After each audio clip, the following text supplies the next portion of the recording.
So, good afternoon and welcome to our LIDE ESG Germany.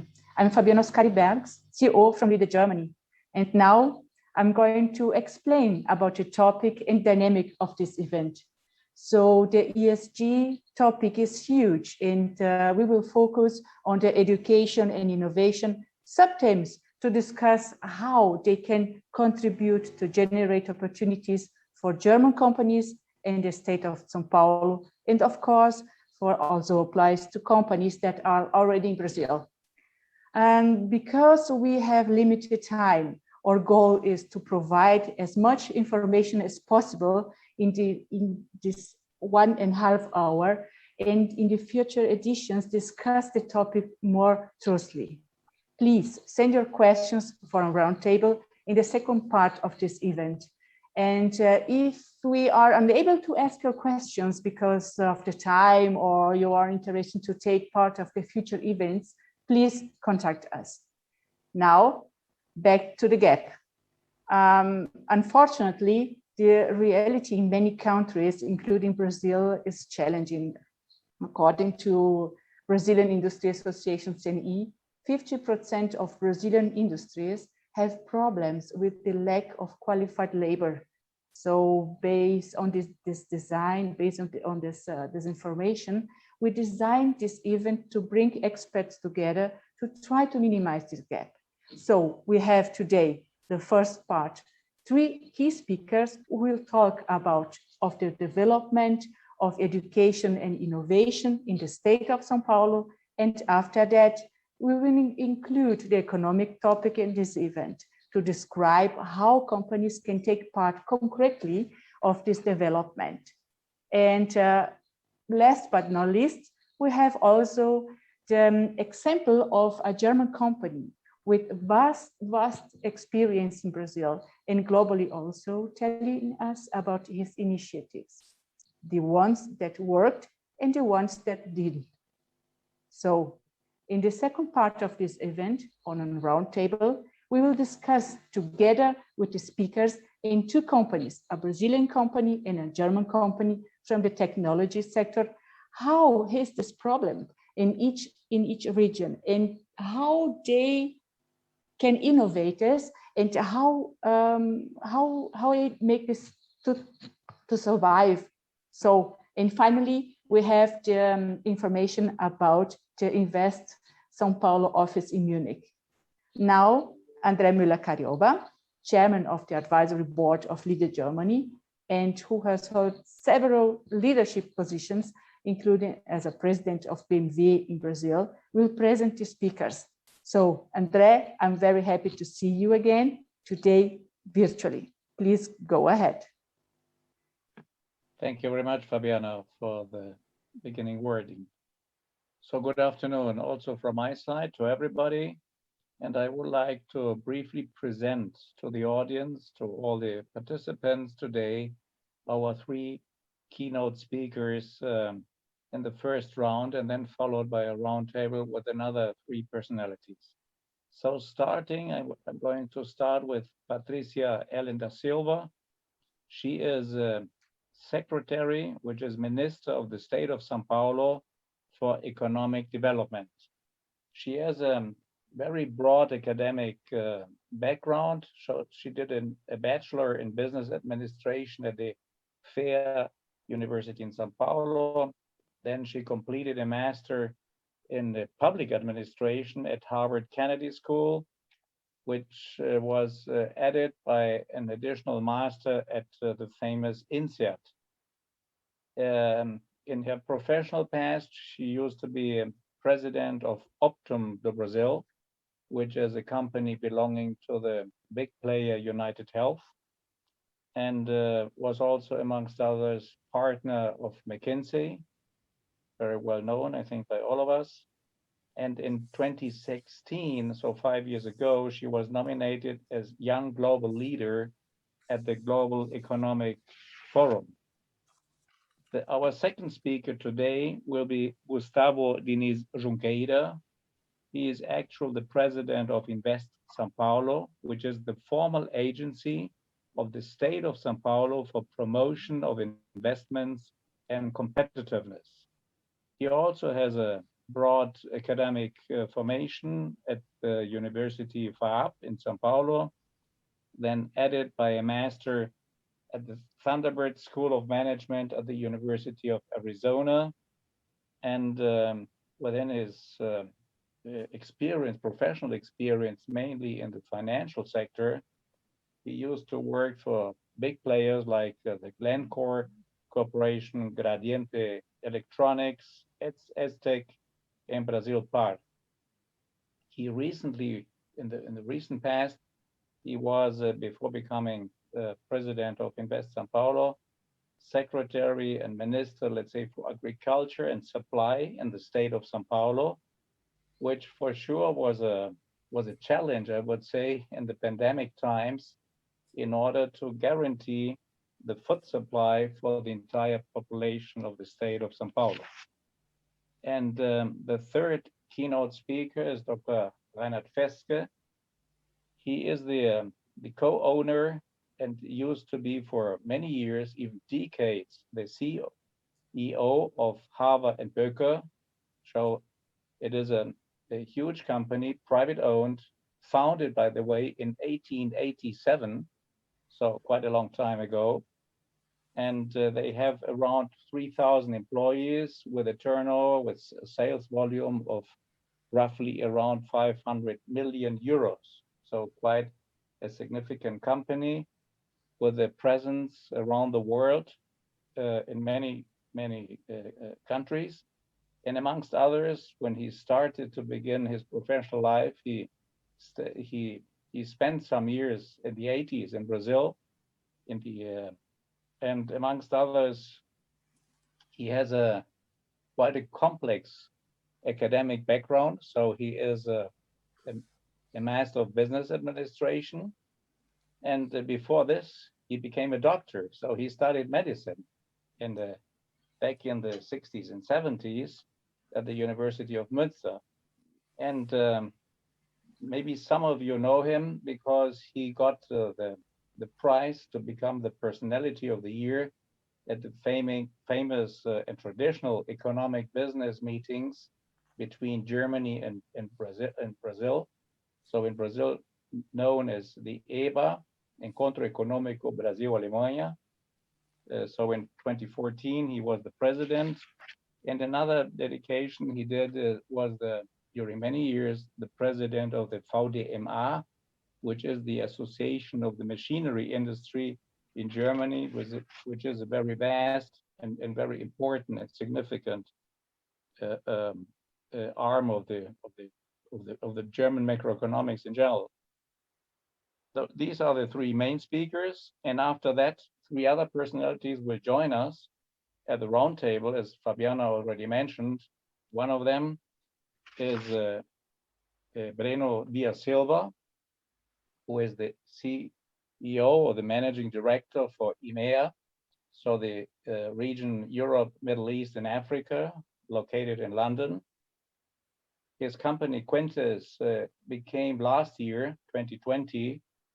The company was selected one of the 100 most innovative companies in Brazil, and they are dedicated to strategy, innovation, transformation. So I think he will add quite a lot to this round. And amongst others, he's our dear colleague as president of LIDE United Kingdom. So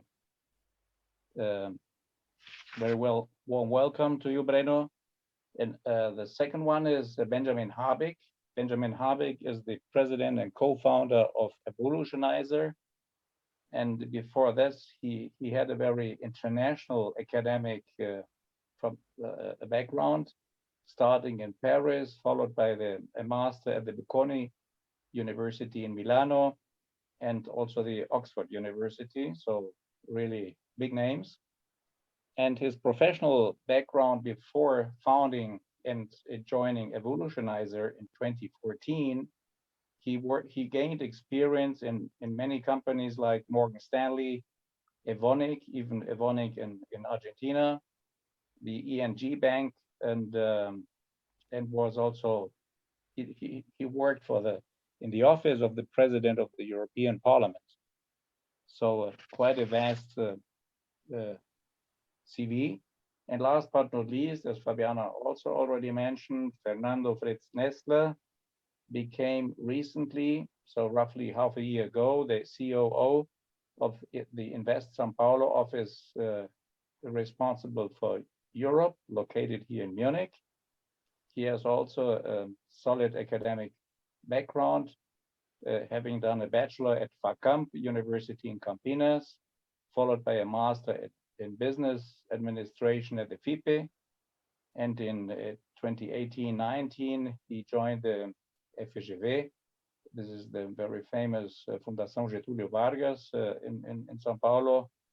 And as I mentioned recently, he became the guy, the visible guy, in order to really promote the state of São Paulo, mainly in Germany, but not only in Germany, as I said, around Europe. And we wish you, Fernando, all the success in order to really do a good job in this sense for the state of São Paulo.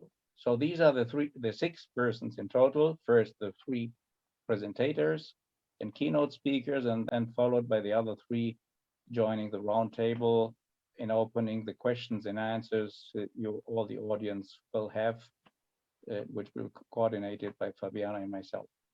Thank you very much. And I would like to pass over to Patricia Ellen da Silva to start with her presentation today. Thank you very much.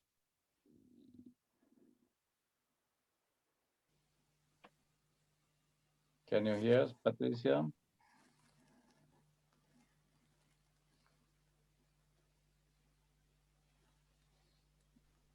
Patricia can hear. Apparently not, huh?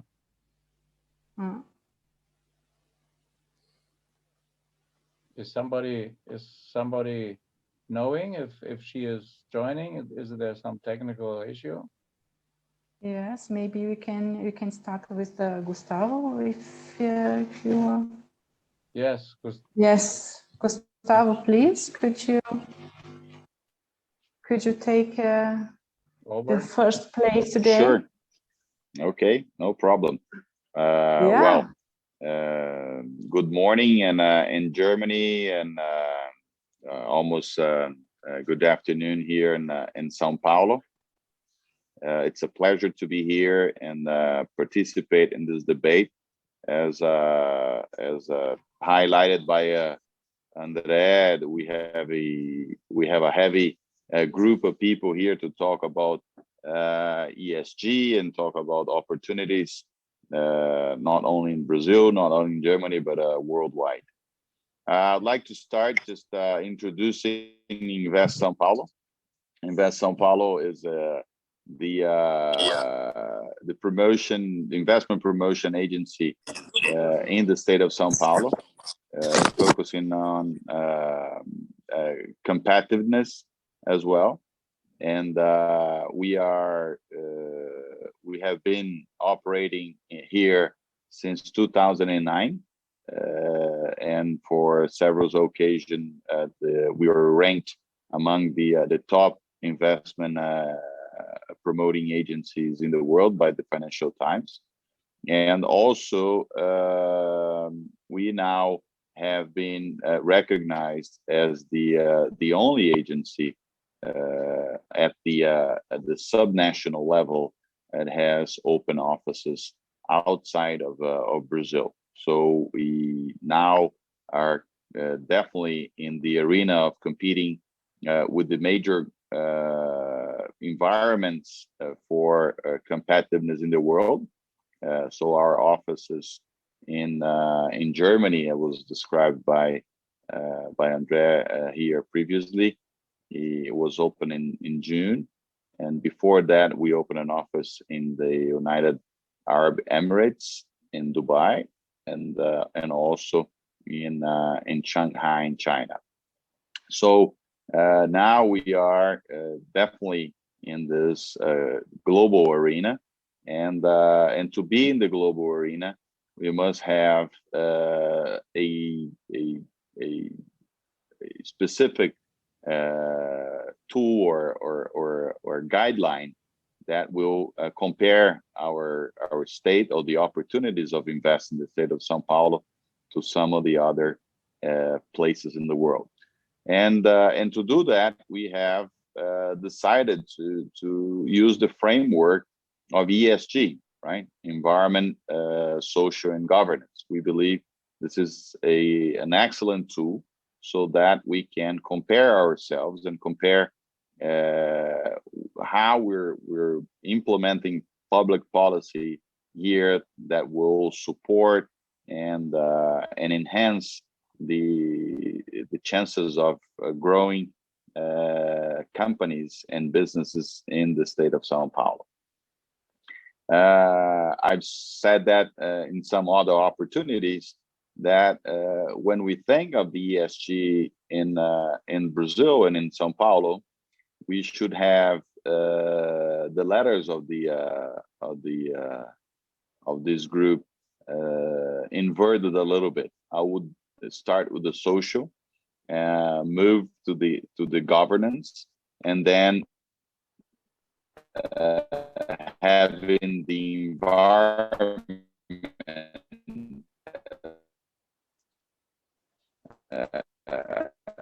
So that's what we are currently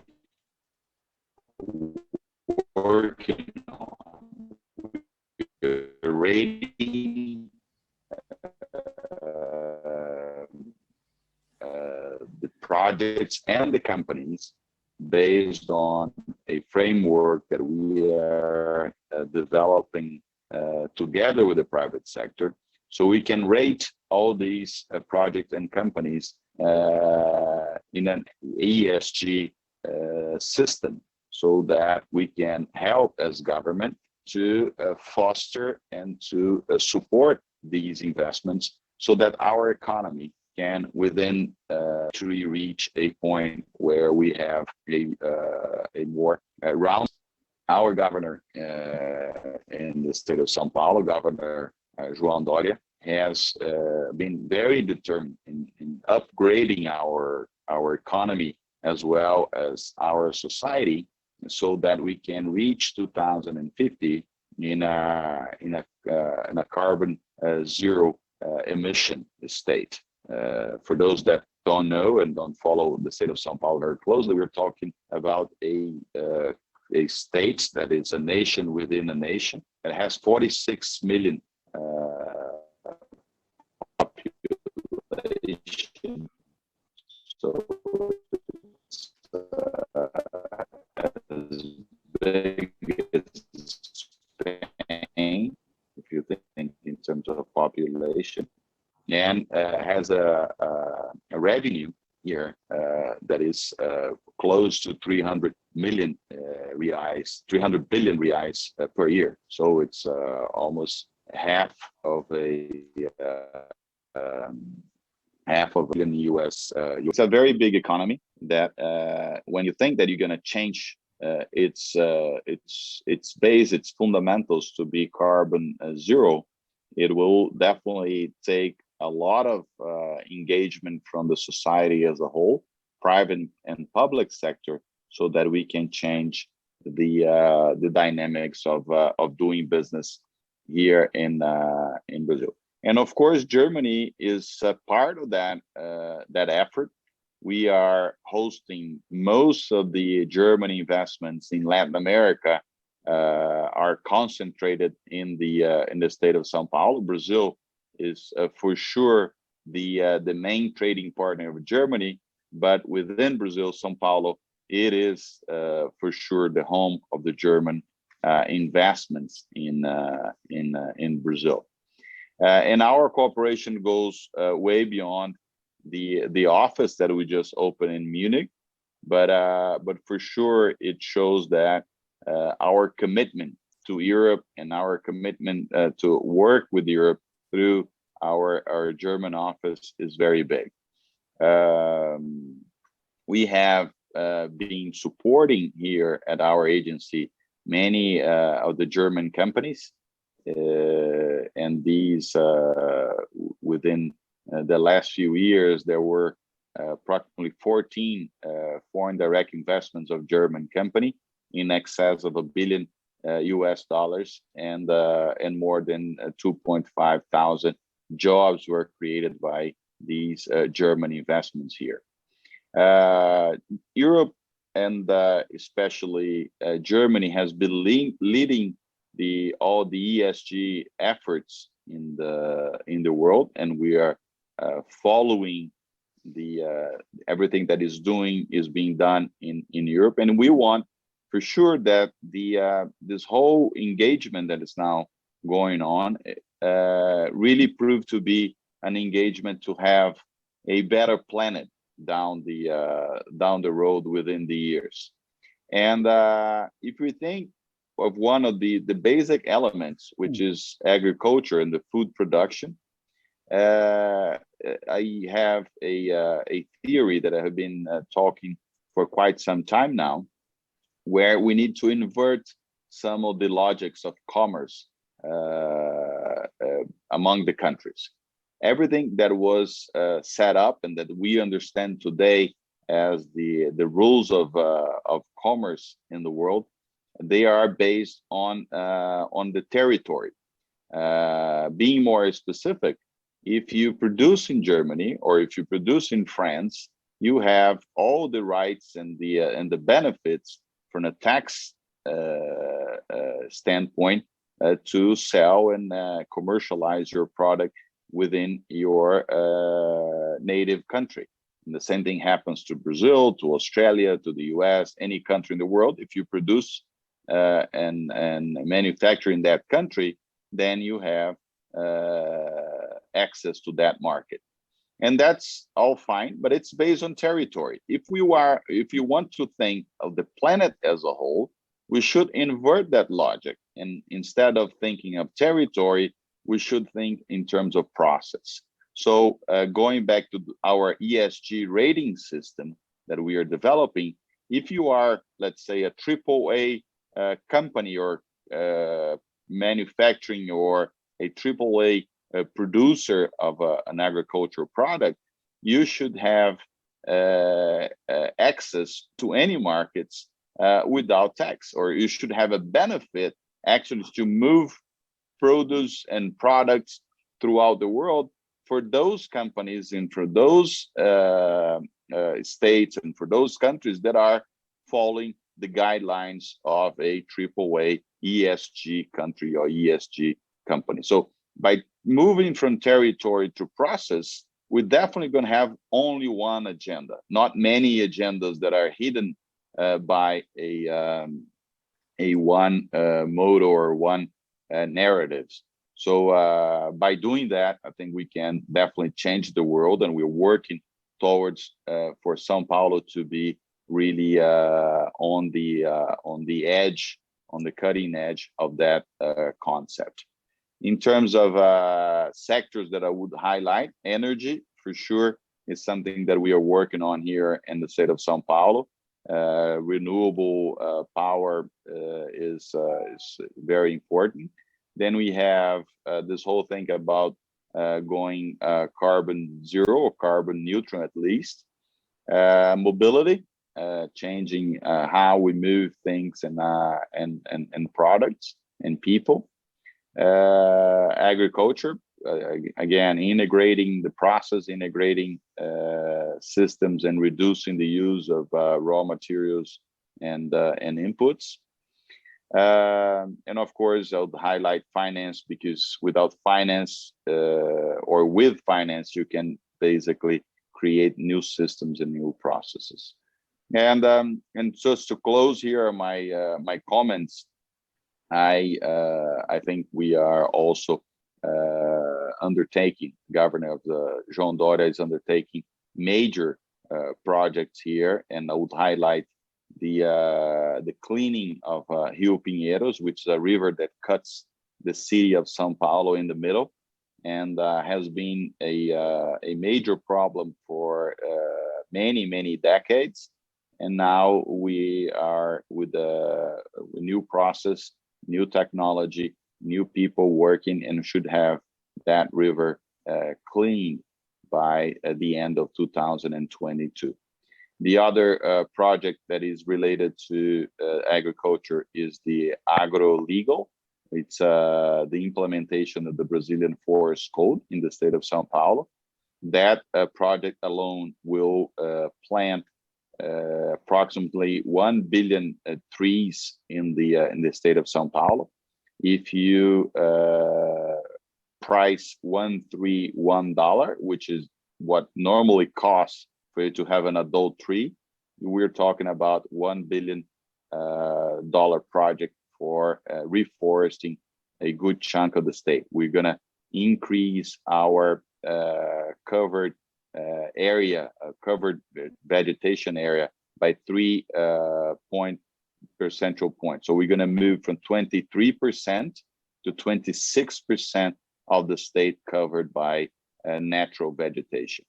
And the last but not least is a project that is called SP without paper.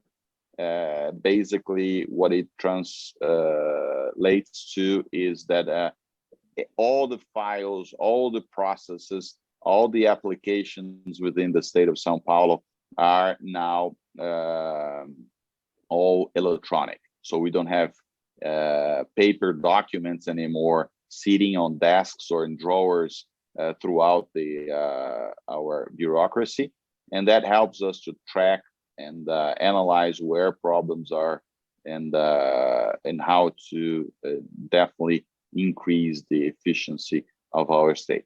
So with that, I would really appreciate the time and the opportunity to bring some of these ideas and some of the work that we have been doing here and in the state of São Paulo, especially at InvestSP, which is our investment promotion agency. Thank you very much. Thank you very much, Gustavo. And I would inform us that Patricia unfortunately cannot stay with us today because she is now with the vice governor. But we go ahead, and you mentioned about new developments, new technologies in the country. And for this technology, we need also a lot of people that can handle with these new technologies. All right. And now I want to ask Dr. Festge to speak with us, about the initiatives that you have in Brazil and in the world, to explain how is your experience in the country and how do you do to make these challenges, to minimize these challenges.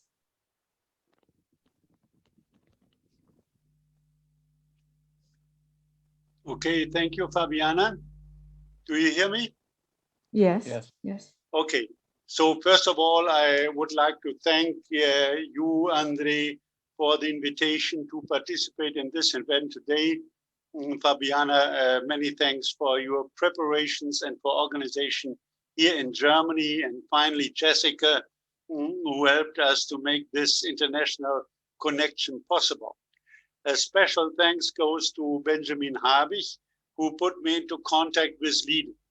And I'm very impressed of what you're doing in worldwide, or let's say coming out of Brazil, now expanding to the world. And I think you are doing a wonderful job, and you will help us in the future to even arrange and get our problems done easier. I'm from Habig-Bergs. Habig-Bergs is a family-owned and managed company. Today, my sons are running the company. I'm the senior, as you can see, and the company is old as well. As Andre said, we are founded in 1887, so we are based on a big experience in the past. We came in 1974 to Brazil and founded our company in Montemor, that is close to Campinas, state of Sao Paulo, and since then we are there and overcame all obstacles we had in the past. If we want to understand our problems, existing and future ones, better, especially for training people and for training and for coming forward with our companies to develop our companies, we should probably go a little bit back in history. I would like to divide the history between, the industrial history between Germany and Brazil and Latin America into 3 phases.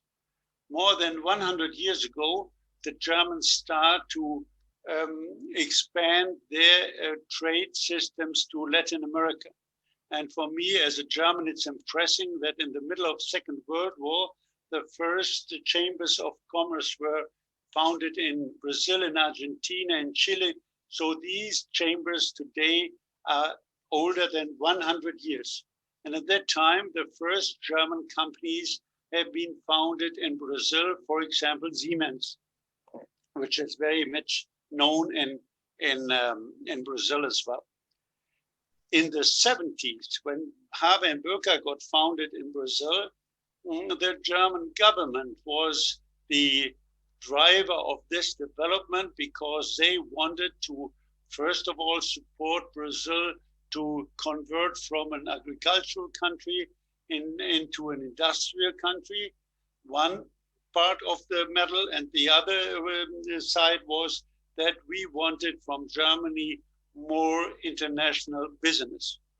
At that time, the German government subsidized German companies investing in Brazil with very big money. That means we as middle-sized companies, you know, the German industry is morely based on middle-sized companies, many of them family-owned.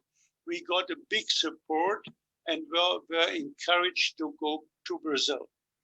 That was a reason for us to come over in 1974. And that has a big impact on our future as Habig and BOECKER headquarter and company in general, because we learned a lot. We had a difficult time. The first 15 years in Brazil have not been very easy. That was difficult. We had to fight. We had to learn what went on in Brazil, how the Brazilians work, how they tick, and what they can do very good, and where the problems are. And one of the problems from the beginning was a lack of specialists. We did not find any specialists. And that was very, very difficult for us, a new situation. And that was, as I said, difficult, especially because the Brazilians had the political situation that they increased their import duties. We have talked about, and Gustavo talked about, that each company should have his freedom within his region. And at that time, the Brazilians closed up for imports. That was so we were forced, all the German companies coming to Brazil, to not only come over for sales, they had to come over for trade, they had to come over for production. And that made it difficult because there was no market for human resources. And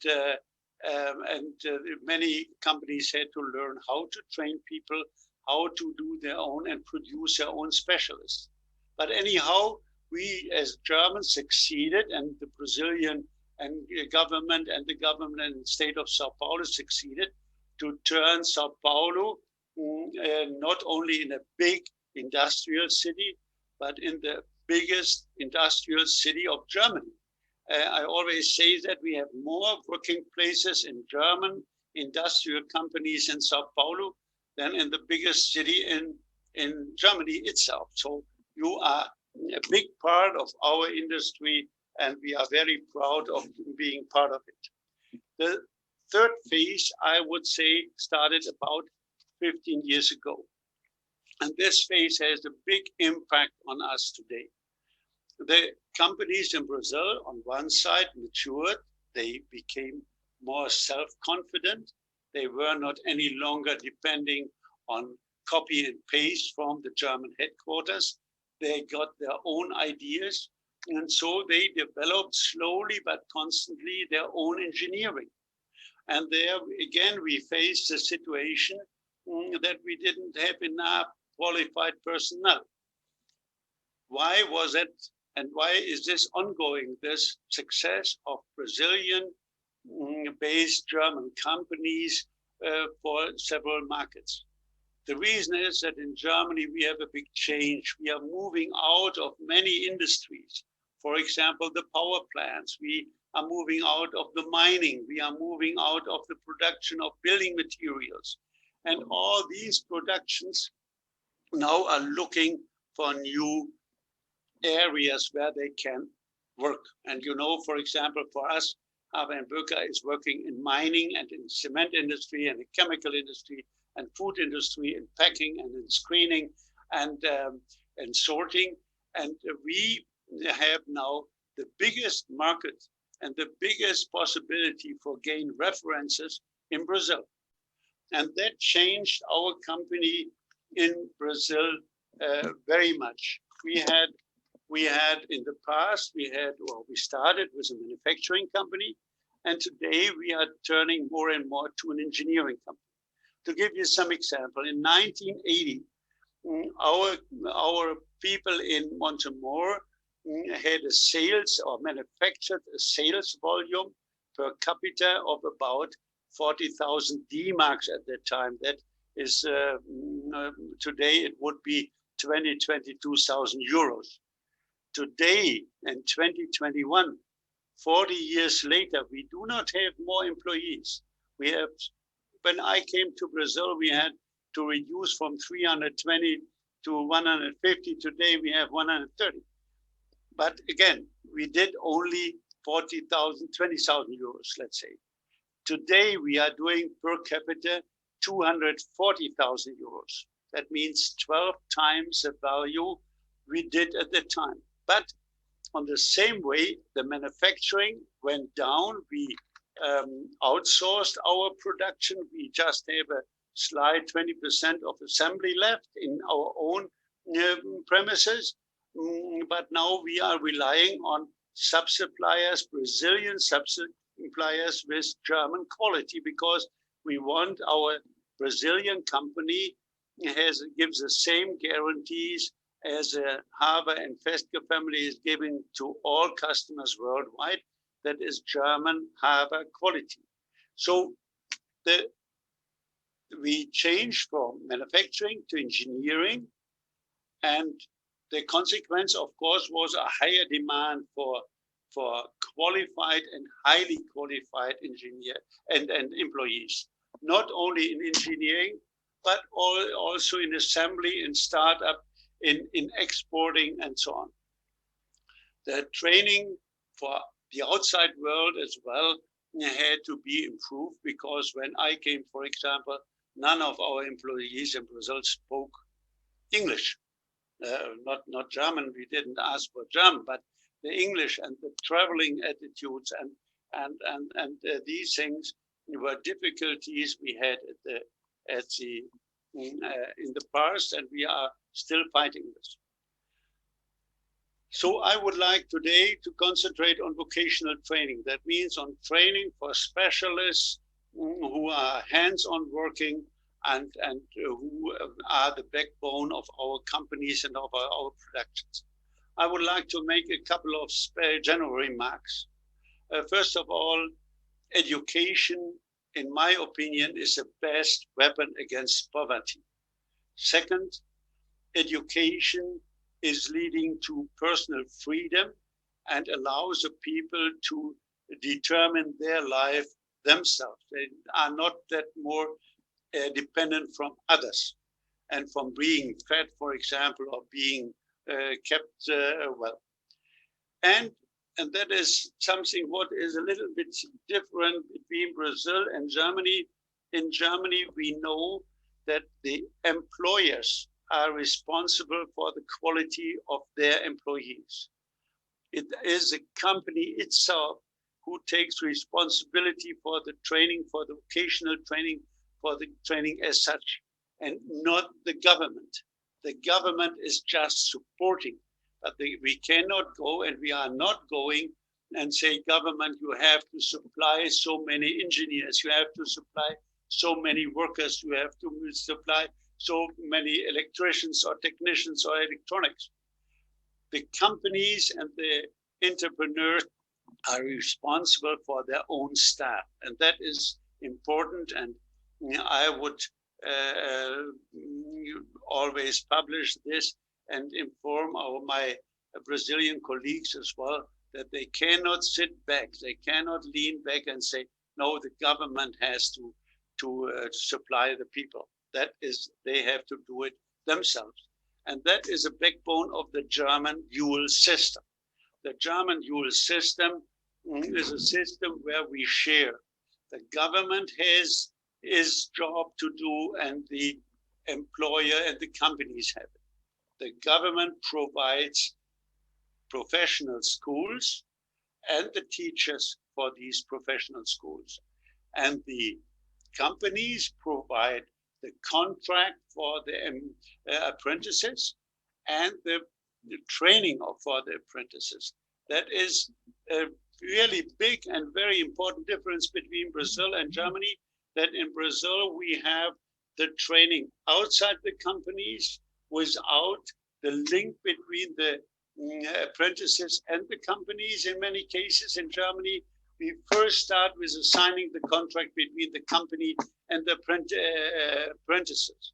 That is important because we have made a good experience for that. Habig and BOECKER, we here started with this system in 1904. That means more than 100 years ago. And this system, we know it is costly. And the cost is always the argument against doing it themselves. But these costs pay off. These costs pay off because of the loyalty you gain in between the employees and the employer, between the employees, apprentices, and the company. And that is the name of the game. If we now look into this dual system and the training and the vocational training and compare Brazil and Germany, there we have a big way for improvement. In Germany, for example, every apprentice is learning and is in the project for 3.5 years full-time. Brazil, 2 years part-time. Total hours in Germany, 5,800. Total hours in Brazil, 1,600. Total hours for practical work, 4,780 hours in Germany, 980 hours in Brazil. Theory, 1,020 hours in Brazil and in Germany, and 640 hours in Brazil. In Germany, every year a test. In Brazil, no test, not in the beginning, not in intermediate, not in the final. So these are the major differences, and you can imagine that there is a gap, and the Brazilians are not able to come to the same level as they should need for our Brazilian companies, who more and more go for export, who have to compete not only with a Brazilian colleague, but with a competitor in Chile, in Argentina, in China, in Australia, or in Africa. So what can we do jointly? I mean, I do not want to criticize the system. These are just facts. But I was very keen to hear the Secretary of Economics today, because I learned about the system Minha Chance. And this Minha Chance, I think, is a chance for all of us. That is exactly the way to go. And I can only underline that this would be, for me, the idea, modification, because I'm not naive. And I know, and I was in many negotiations with CNI, for example, about the training program. We cannot change the system in Brazil, but we can enlarge it, we can adapt it. And I give you an example for how much time do I still have? 2 minutes? No, 5. Okay. At least. No, but I want to say, and then I come to my end. We have from the VDMA, we have made 3 vocational training centers in Africa, in Botswana, in Kenya, in Nigeria. And then in the beginning, we had the idea we do it all like in Germany, dual system, 3 years, and that's it. And we learned that is not possible. Now we split. We have courses for 3 years, dual system, finally contracts and training. But we as well have short courses, we call it, for people who are already on the job. And that is for the employers, for the companies, the biggest value at short notice, because they immediately get positive results by the training courses, which after 10 days, 2 weeks, 4 weeks are finished. The people who are already on the job, that should be go back to their companies and change immediately. So probably we can, and Brazil can adapt this mini chance a little bit and improve it a little bit more. I would see some improvement in contracting the young people who go to school before they go to school and not after they have finished school. And that is, I think that is really the key for success in the future. We, VDMA and AHK in Brazil, we have an office from the AHK in Sao Paulo with more than 130 employees, and we have an office of the VDMA in Sao Paulo. We, both organizations, and I can speak for both of them, we want to support the development of professional education, of vocational training in Brazil. Please count on us if you think that we can be of help to you. Thank you very much for your attention.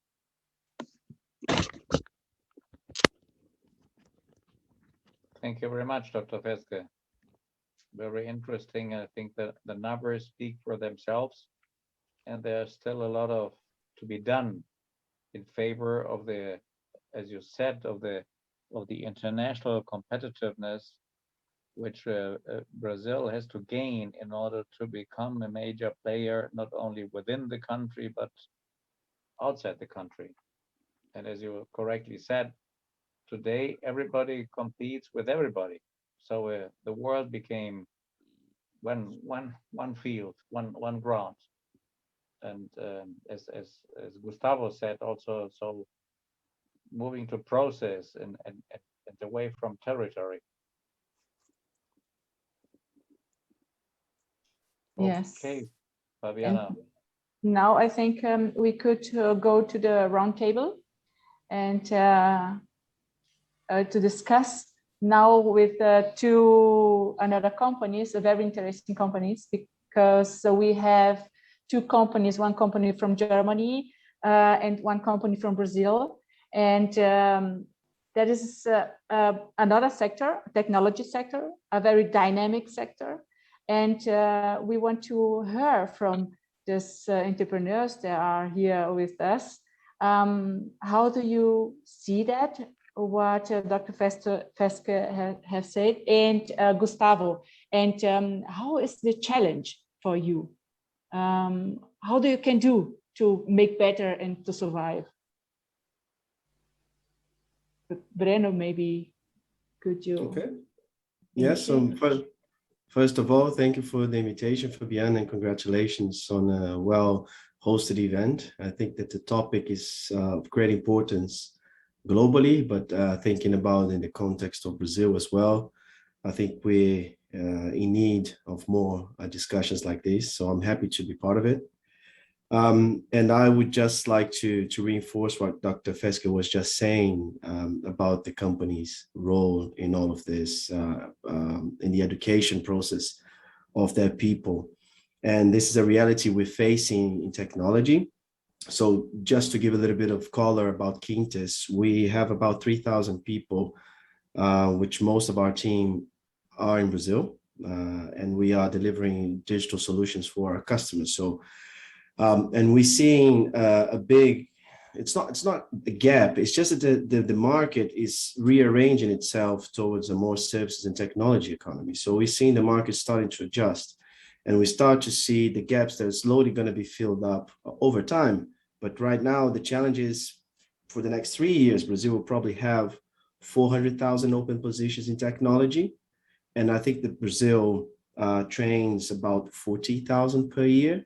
So how are we going to close this gap?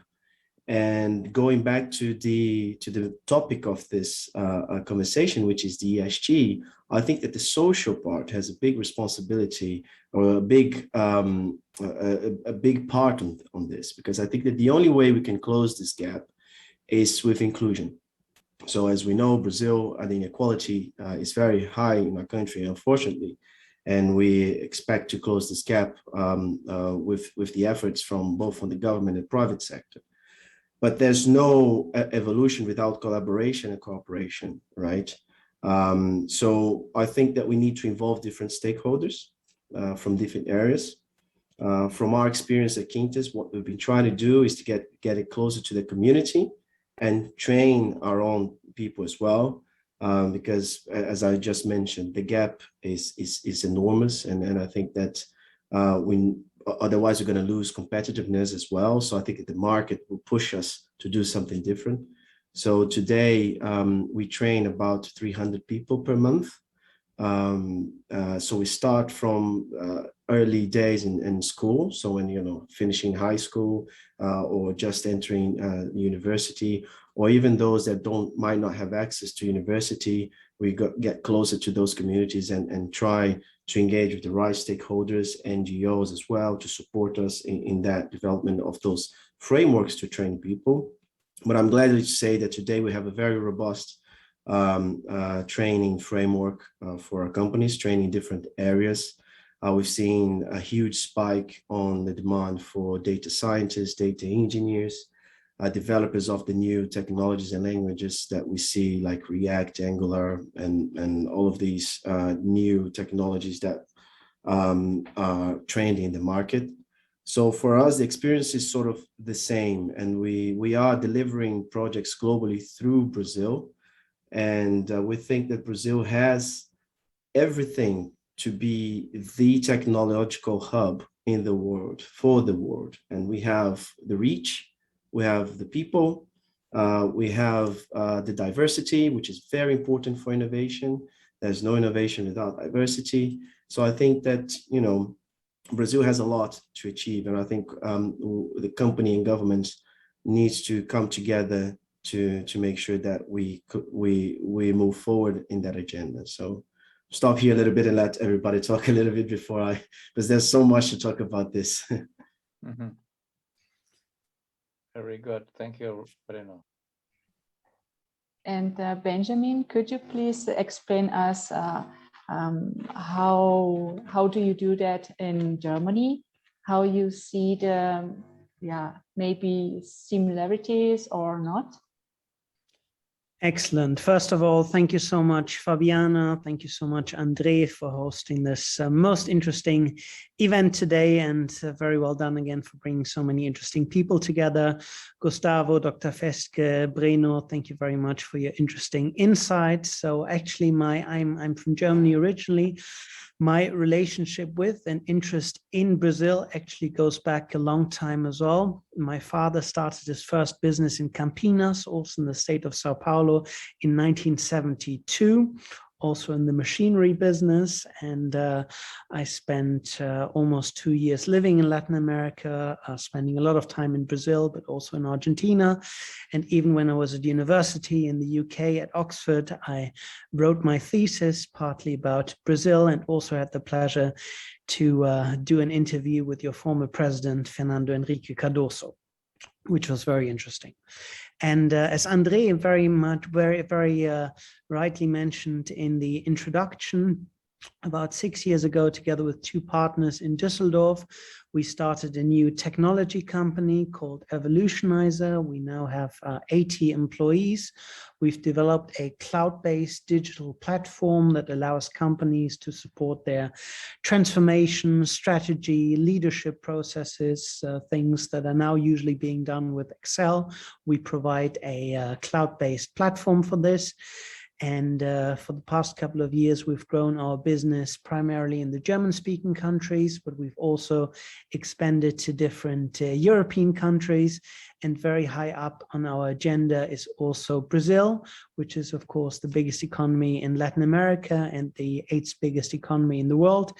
Has not only many quite significant conglomerates and large companies, but also interestingly, particularly in the state of Sao Paulo, but also in other states, good family companies. So something that we look for is, of course, a diversified and interesting client base, which clearly exists in Brazil. And then the second point that is important for us, for a company like Evolutionizer, when we start doing business in Brazil, is of course the employees you have, the local connections you have, and for that, of course, education and innovation is key.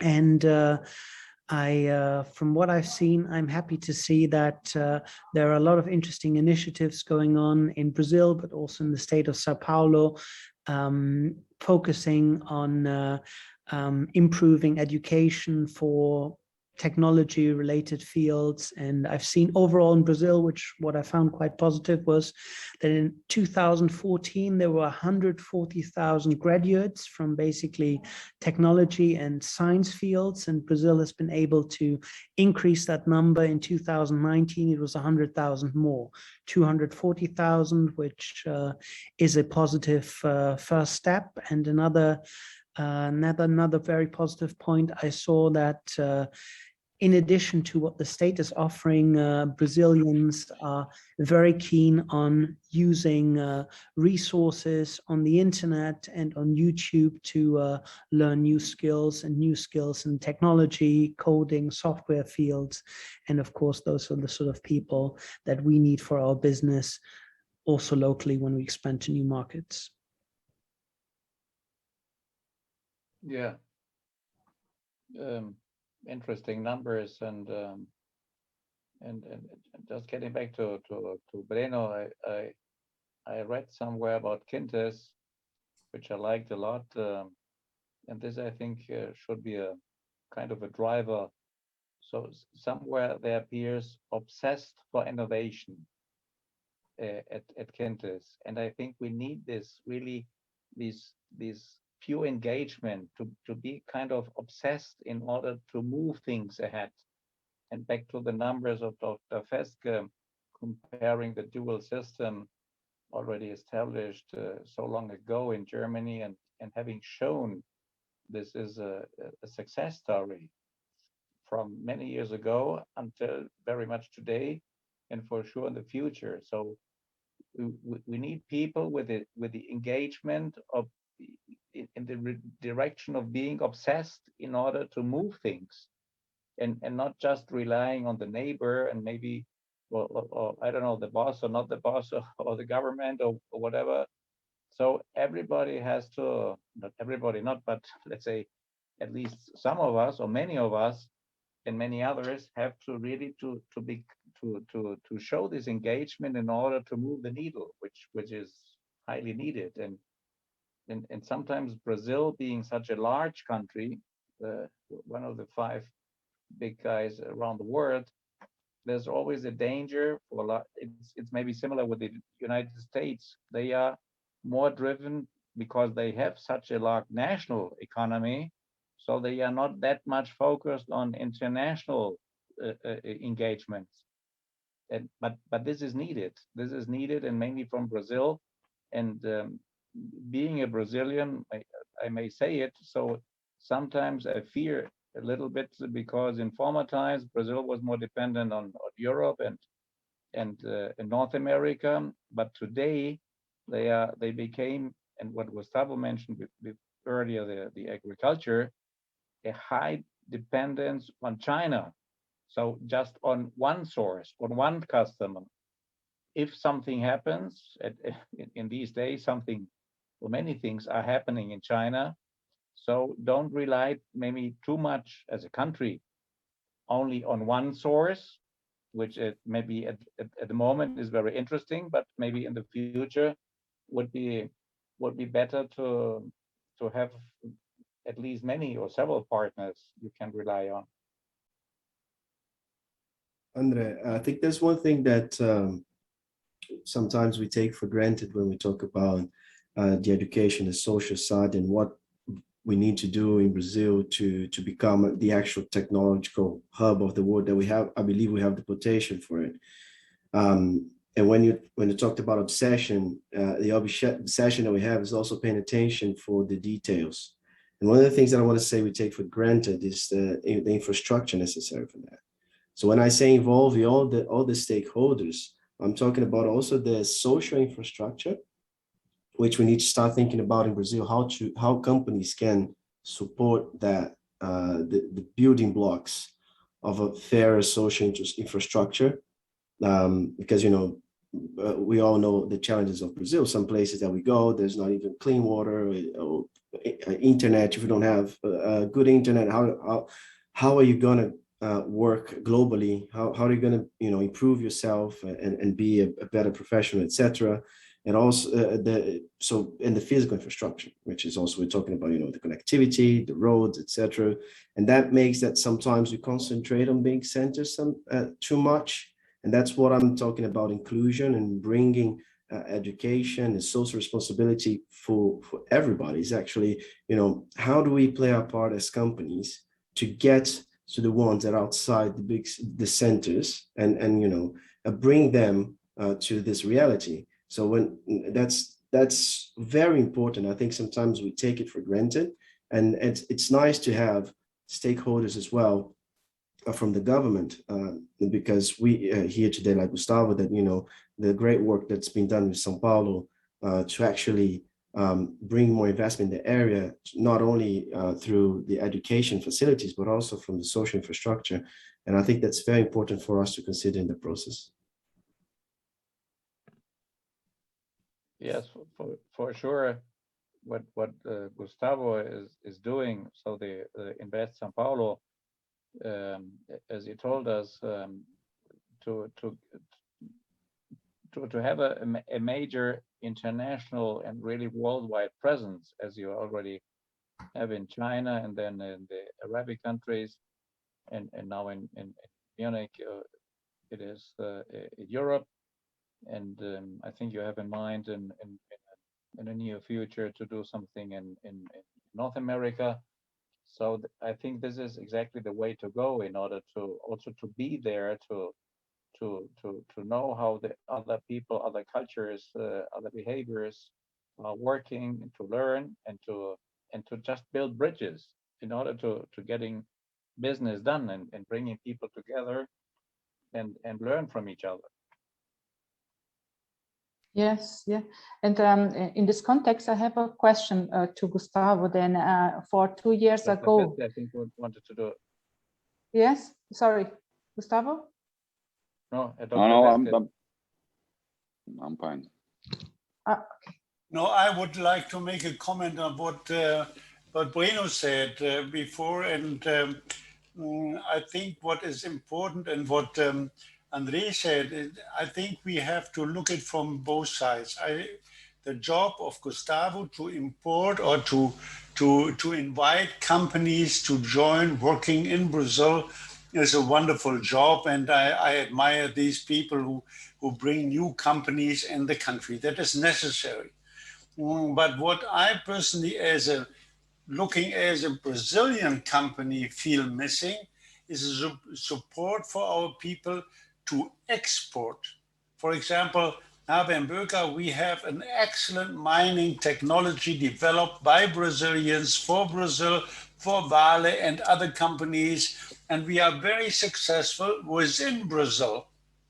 But when we want to export that to Canada or to Australia, and so we have several obstacles. And I would like the Brazilian government to probably copy somehow or support the medium-sized companies, not only always the big shots, the medium-sized companies to go outside. I mean, if you, when you have, for example, you now have Gustavo offices in other countries already, in United States, I understood, in Singapore, I understood, and in Germany as well. So I think I would appreciate if we could get more informations on that and more support to go with our Brazilian companies, because we have niches in Brazil. The German-based Mittelstand in Brazil has excellent products, and these products are ready to be exported. But there we have to have more support, for example, from your company, and we should cooperate on this issue even more in the future. I would appreciate that.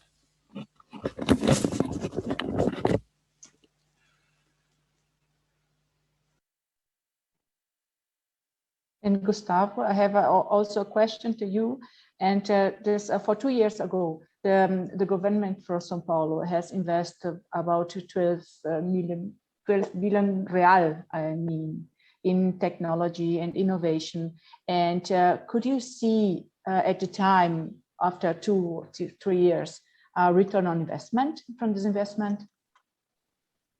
Well, very good question, and good comments that we had here today. Just to address what Mr. Reinhold just highlighted in terms of the support for the mid-sized companies, I think that's exactly what we are doing here. That's what we are that we believe to. I think the country and economy is fundamentally based by its small and mid-sized companies. The small companies operate within the region and I mean a little bit beyond the state, but the mid-sized companies, they do and they can export. They can participate in the global economy, and we're working towards having our office, InvestSP, focusing on the mid-sized companies. For the offices that we have in China, in the Middle East, in Europe, and as was highlighted by Andrea, we're going to open an office in New York in December 2nd. So we're going to have 4 corners of the world covered, so that we can support mid-sized companies when going abroad. And the work that we do is a work that we call it a soft landing. I mean, first you learn about the market, what are the opportunities and the risks that you have in that particular market that needs to be translated to the mentality of the business person here or the company, so they can prepare themselves for going abroad. The Brazilian market is a big market, so many companies don't get the scale to export or to be present in different markets, and many times they take it as just an opportunistic move, and that doesn't work. The way we operate in our offices, we ask for at least a 2-year commitment. We operate as the companies become members of the office, so they finance the operation of the office. It's not a government finance effort. It is a private sector financed effort. There you can operate in different ways. You can just go for a very small amount, small cost, just to learn about the market, or you can go in a higher scale and hire one individual, one professional to work exclusively to your company. So let's say your mining equipments for Chinese mining. Okay, let's hire one individual there that understands about that technology, that equipment, that market. We as InvestSP, we hire that individual there, and the costs of that hiring is bared by the company here. But if the company changes its objective, we're gonna fire that individual or hire a different one. Or if the company expands and the strategy pays off, we're gonna hire two more. So you don't have to have your own office in Shanghai. We can do that in a collective way. If it's just a different business that you can share a manager, you can share a person. So we have a manager there that had 3-4 companies that is operating. Today we have 40 companies financing the Shanghai office. We have 10 individuals in Shanghai, between Brazilians that speak Chinese and Chinese that speak Portuguese. So there's a very good interaction between those two markets, which I'm just giving an example because it's the furthest away. The same thing is happening in the Middle East. The same thing will happen in Europe. In Europe is, for example, my major concern is get the São Paulo ready for the Mercosur European Union agreement. That will happen. That will be signed. Maybe not in this government, maybe not within the 4 years, but it will be signed. And what I can see right now is that the European companies are preparing themselves to have their products, their services in our markets. But I don't see any Brazilian company preparing themselves to be in the shelves of Paris, supermarkets in Paris, or providing services in Germany. So we are just waiting to be caught by the lion in that wild struggle of called capitalism, right? So that's what we're pushing. Companies need to be there. We need to have an office. They need to understand the markets and how everything is going to happen down the road. So yes, mid-sized companies is our focus. It's the way we do. We operate with the companies here also through a process of educating, more than educating. We call it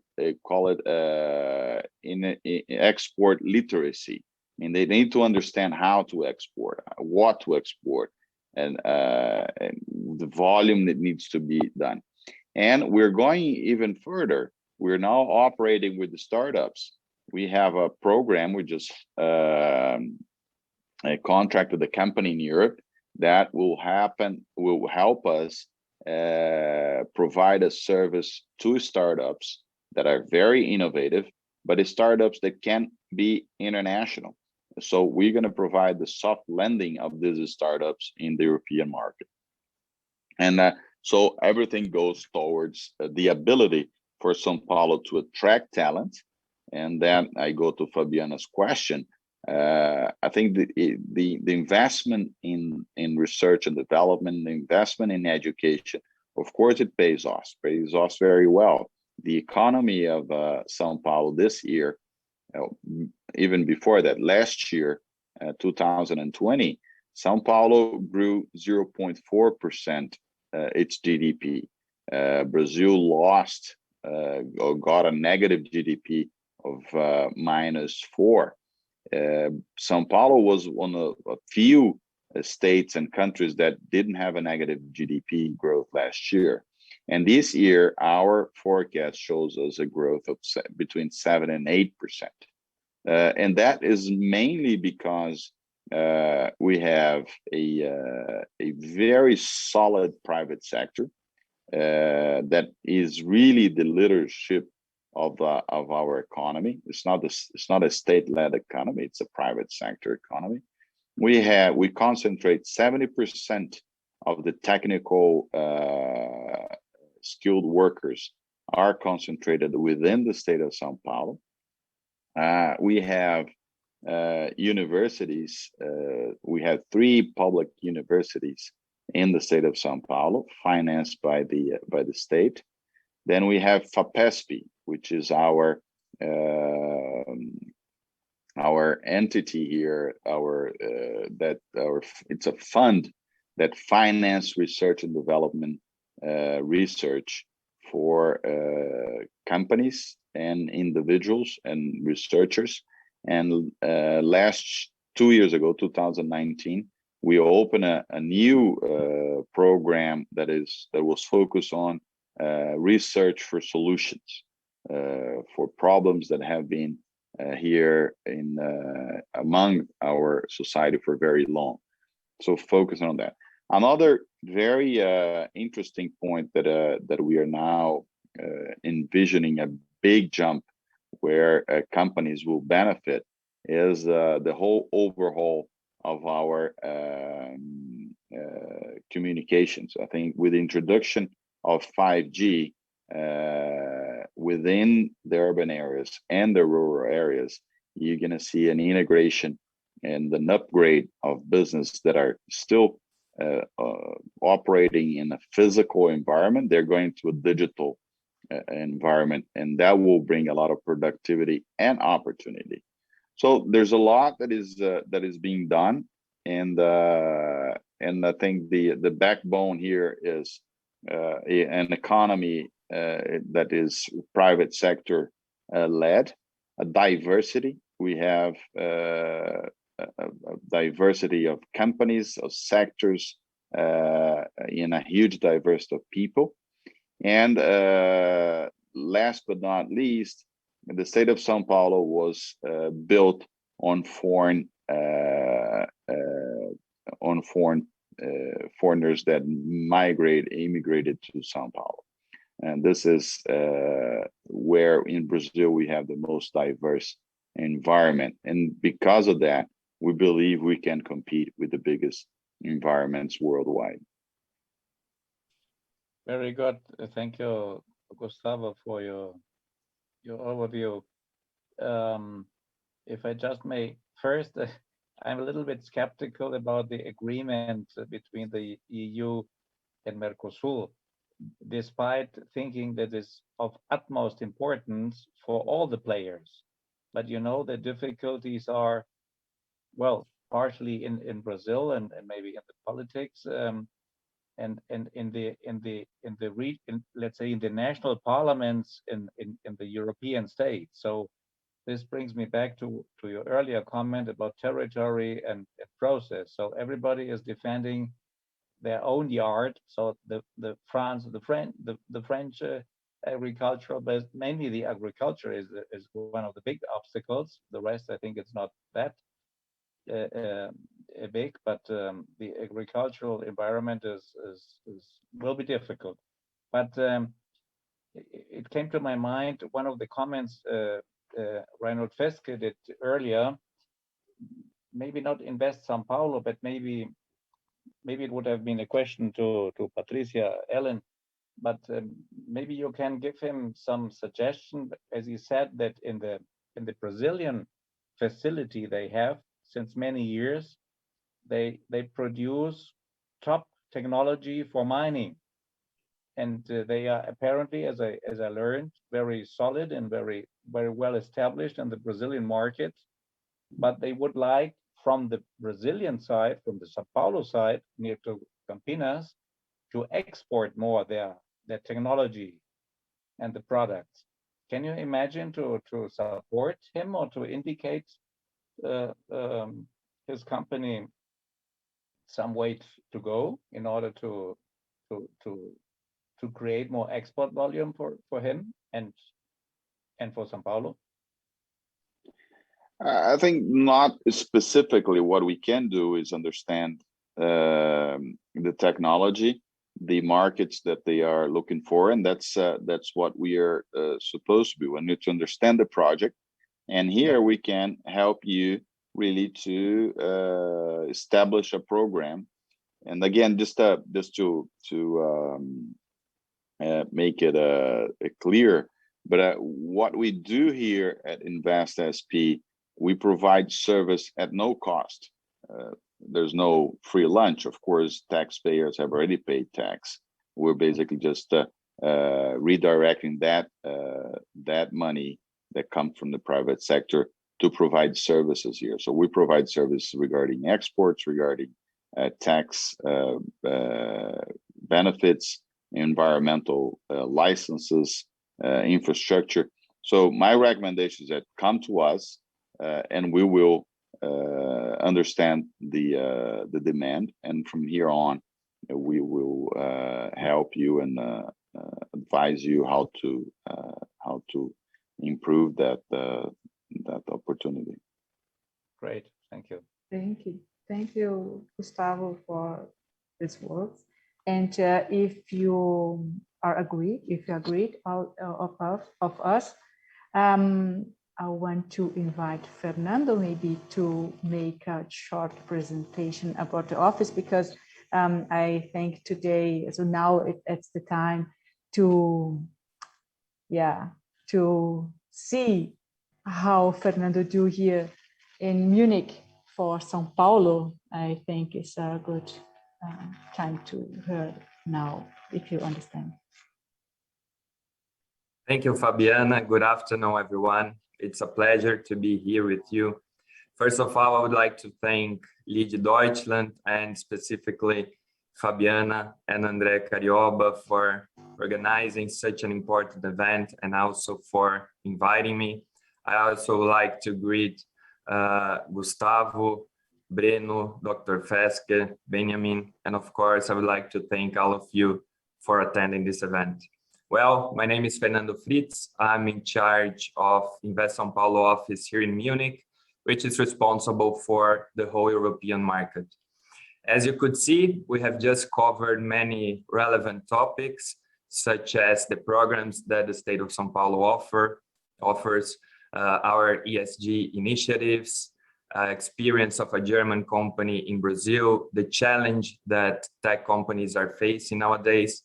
And all of this is related to the reason why we are here in Munich, in Germany, in Europe. We are here to support the private companies to do their operations. And to explain how we work, I would like to share a small presentation with you, if you allow me. I guess you already can see my screen. Yeah. So Gustavo already mentioned it, but just to give you an overview on the map, in 2019, we opened our first office, our first international office in Shanghai, last year in Dubai. This year in June, we set up here in Munich, and in December, we're going to open our office in New York. What we do and why we have international offices around the world and specifically here in Europe. Well, of course, the first point is to strengthen and to expand economic relations globally. But I would like to highlight this point that it allows us to be responsive to demands. Of course, when we have an office here, we can be much faster to support both European companies who intend to do business in São Paulo and, of course, São Paulo companies who intend to do business here in Germany and in Europe. We also facilitate the dialogue between private companies as a whole and the state of São Paulo. We promote the image of the state abroad. We know that's a really important point nowadays. And we also develop strategic relationship with local partners. Our main goal is very clear. We are here to support the private sector, and we do both outbound and inbound investments. So we attract foreign investments to São Paulo, but we also and mainly support São Paulo companies to go global. And Dr. Festge here, of course, our focus, as Gustavo mentioned, is mainly in middle-sized companies, small and middle-sized companies. And third, we also represent the state of São Paulo abroad. I would like to highlight those 2 points here, how we add value to the private sector. Of course, it's a short presentation, but I would like to highlight that we mainly support the decision-making process, and we also give credibility to the companies, to the private sector companies. We orient them, we give them access to information, but we also offer institutional support and tailor-made services. Concerning our operation, it is result-driven, and we aim at a sustainable and long-term operation. And that's why we count on private sector participation through memberships, and we are based on a lean structure. I would like to highlight two opportunities that I see for synergies between European companies and Brazilian companies. Our president, Gustavo JUNQUEIRA, already explained about our ESG initiatives in the state of São Paulo. But I would like to emphasize that not only the state of São Paulo, but also most of the private companies in São Paulo are already committed to ESG standards. I think that's an important point to highlight to European companies as well. And secondly, the pandemic evinced that Europe and mainly Germany must move forward concerning digital transformation. And in this sense, the European Commission just launched a very important program to transform Europe digitally in the next 10 years, also so in the next decade. And I think at this point, there are so many opportunities for synergies between European companies and companies from São Paulo. I would like to show you where we are based. Here in Munich, we are in the LIDE head offices. We have an institutional partnership, which has been so far very productive. Here are some pictures of our office, and I would like to invite you to come here. It would be a pleasure to receive you and hear about your business. And since we are running short of time, of course, today was much more about saying a few words about what we do, to introduce myself. But I would like to leave the main message that Invest São Paulo, the state of São Paulo, and myself, we are at a full disposal here to hear about your business and to support you both in Brazil, in the state of São Paulo, and also here in Europe, in Germany. I leave here my contacts with you. Please feel free to contact me anytime and also to visit us at our office. Fabiana, André, once again, thank you so much for the opportunity. Congratulations on your great work, your great job here. And all of you, thank you so much for your time. Thank you. Thank you, Fernando. I think it was excellent. And I think, if I may add, Fernando also speaks fluently German. So for the pure German companies, you can speak with him directly extremely well, also in the country language. And maybe to Gustavo, being your boss, so we work very good together, and all our bosses are the same one. So it's Reinhold, the governor of the state of São Paulo, and we have a very positive and constructive relationship. In order to, we have a similar goal in order to promote businesses between both states, especially Bavaria, in this sense of Invest São Paulo, not only Bavaria but Germany in total, as Europe, and for LIDE is the same. So we have Breno here from the United Kingdom, and we have other locations also in different countries in Europe and around the world. So the spirit in achieving things are quite similar. That's right. Very good. Thank you very much. Yes. So guys, we are on time. And if you don't have anything to add, I wish you a very nice evening, and we keep in touch, because this innovation, education, and growth of both countries is very important for us. So if have a nice... I may suggest, Fabiana, yeah. due to the scope of the themes of education, of ESG in general, is so vast, so important, in order to get it accelerated, and not only Germany's. Somebody, I think Fernando was talking about digitalization. Also in Germany, it's not such splendid in all corners of the country. So we really have to accelerate in order to be also a big competitor. I mean, Germans and Brazilians in the future. So maybe we could do a similar round in, I don't know, in a month or 2 months or whenever it is, because I think it's worthwhile to get the dialogue cooking the amongst all our companies and our interests, and in order to really strengthen the relationship between both countries and parts of the world. Yes, of course, of course. Thank you. Cool. Thank you for Very good. Thank you very much for the opportunity and the time. And let us know when we can do it again. Okay, great. Thank you very much to everybody, and have a nice afternoon or evening, depending where you are. Thank you. Thank you. Bye-bye. Thank you. Bye-bye. Bye-bye. Bye. Dankeschön. Bye-bye.